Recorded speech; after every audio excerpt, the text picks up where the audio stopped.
Hi everyone. So this is a really interesting sapphire that I've been tasked with cutting. I will put up a short video of it in the rough, but then someone asked if I could show the process of cutting it, and so I'm making a YouTube video and I'll just be highlighting each step of the process. So you can see under this light, it's a Central Queensland sapphire. It was dug by a friend. It started at 17.9 carats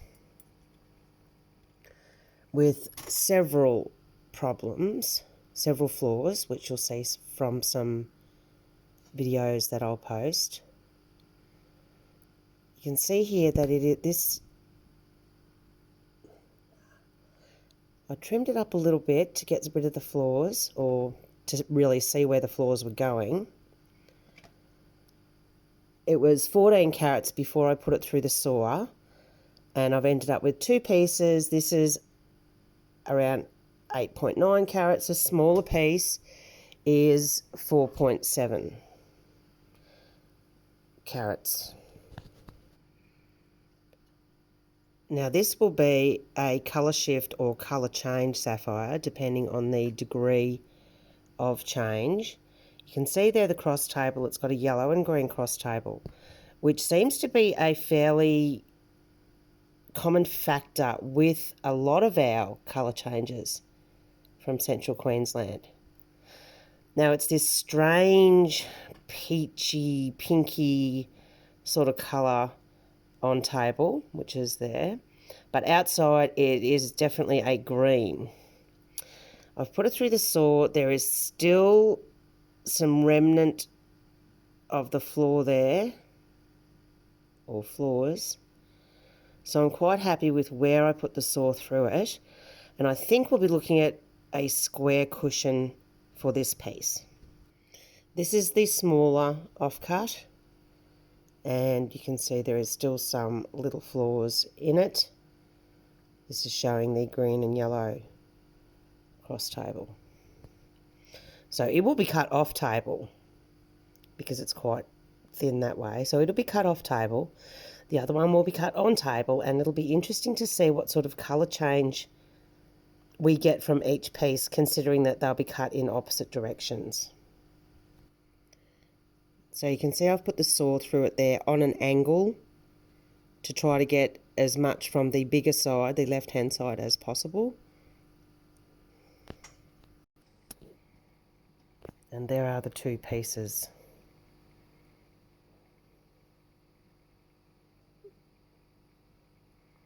Of the stone.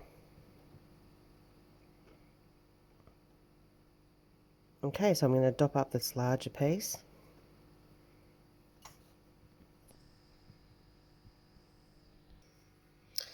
So I'm doing my normal dopping method where I put some wax onto the dop stick, make a flat on the top, put the stone on the top, and then I use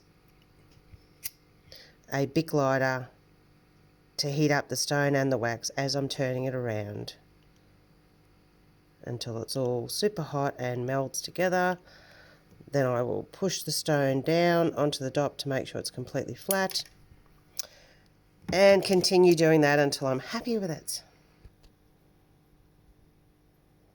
Right, so I've got it dopped up, roughly centered. I will just start roughing in some mains and shaping it up to make sure that we're going to get a square. I mean, it's sort of rectangle at the moment, but I think that by the time we bring in this edge a couple of mil, or probably a millimetre, and bring in this side because it's got a little chunk out of it there, I think it's going to end up square, but I'll soon find out once I start roughing in the mains and shaping it up.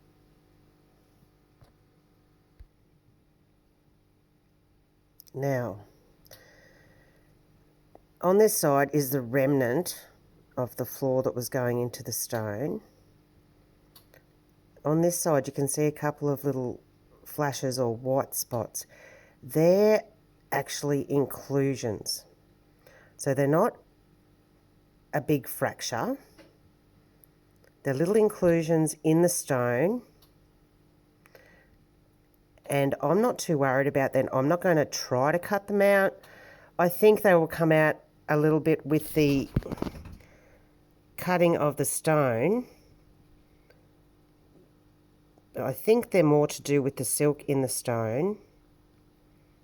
And I don't try to cut them out, and they won't be visible face up anyway. So inclusions are fine. Big fractures, not so much. So I'm roughing in some mains and some girdle facets, and it looks like it is going to end up as rectangular, not square, because we've still got a rectangle there. And I am going to have to bring in this side just a little bit. Come on, focus camera.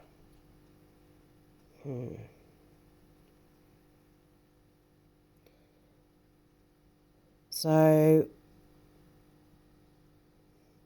I was going to do this design, which I love. It's a really beautiful design. And I'm going to stick with it, but I'm just going to change the angles and extend it to match the length of the stone. There are other alternatives for rectangular stones, of course, but I'm really liking all the facets on this stone, and I know it gives a really good sparkle, and I think this stone will really suit this design.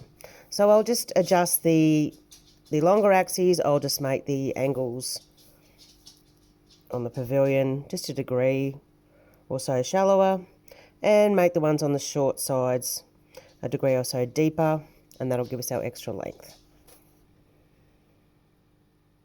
Okay, so I'm pretty happy with my roughing in on a worn out 600 lap. I don't even normally do this much on a centered lap. I usually switch to pre-polish, but I just wanted to make sure I had all the proportions okay. I've ended up doing these end facets about 1.5 degrees shallower than the side facets, so that they come to a nice point at the top. That little inclusion's still there, but I've got a feeling it might just about come out in the rest of the cutting. So I'm going to make all this kind of perfect on pre-polished. Kind of perfect. Doesn't need to be perfect. I'm not a competition cutter. It just needs to be up to my standard, which I hope is pretty good. So I've still got the breaks to put in on this one, as well as fixing up all these facets until they meet. Plenty of room for the crown.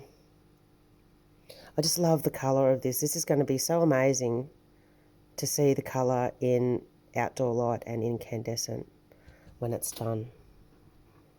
Alright, so I'm just going to pre-polish, get all the facets in, then polish. So I'm just showing you here how I just colour code the indexes for the design. So I just put a colour. I get the P1, G's, P's off the design itself, which I am modifying. And then I colour code it and write down my angle that I end up with. And then on my index wheel, I have the colour code matching. So instead of having to write down all the different indexes for P1, say, I just know that they're all green, so I just have to set my angle, and then I can go around and just cut at that angle on all the green. So this saves a lot of time and confusion and constantly referring back to your design if you can colour code it and write your angles down. So after I've evened up all the facets around the girdle, I just roll the stone around on a pre-polished lap just very quickly, and it just takes those sharp corners off which will make it easier for a jeweler to set if those sharp corners are just taken off. It doesn't really affect the shape of the stone.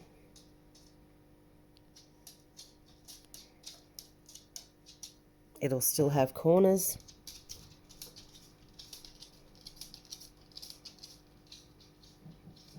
But I just take them off. So now I have the size set on the gem. I've pre-polished the girdle, or what will be the crown, and I've set the size, and I've checked the corners diagonally, corner to corner, diagonally, to make sure that the proportions are the same both ways. And I've got 9.4 millimeters from corner to corner and from corner to corner. So I know that the stone is going to be symmetrical. Oh, look at those beautiful inclusions.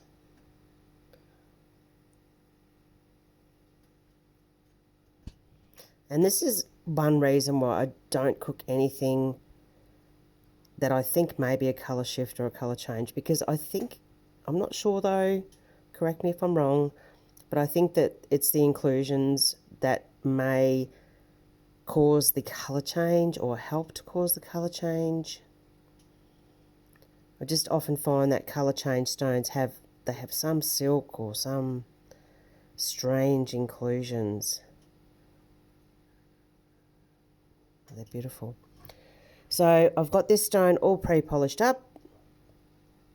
I've put the breaks in, the mains, those facets along the girdle are called the baryon facets. All I've got to do now is polish it. I've left just enough here to get a girdle. Might even have to just round it a little bit on that side girdle facet just to get a tiny bit more girdle there. So I'm just going to polish it now. And that is long enough for one video, so I think I'll make a separate video for the cutting of the crown.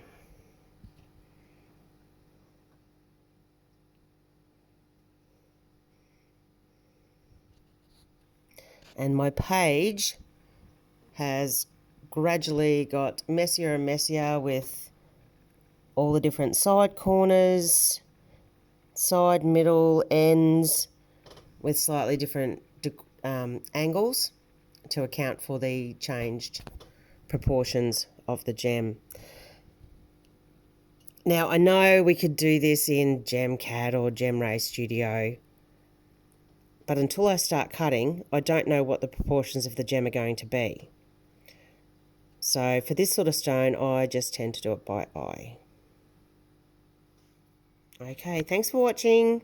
I'll get back soon with the crown cutting and then some videos tomorrow of the colour shift, colour change in different lights. Thank you. Bye.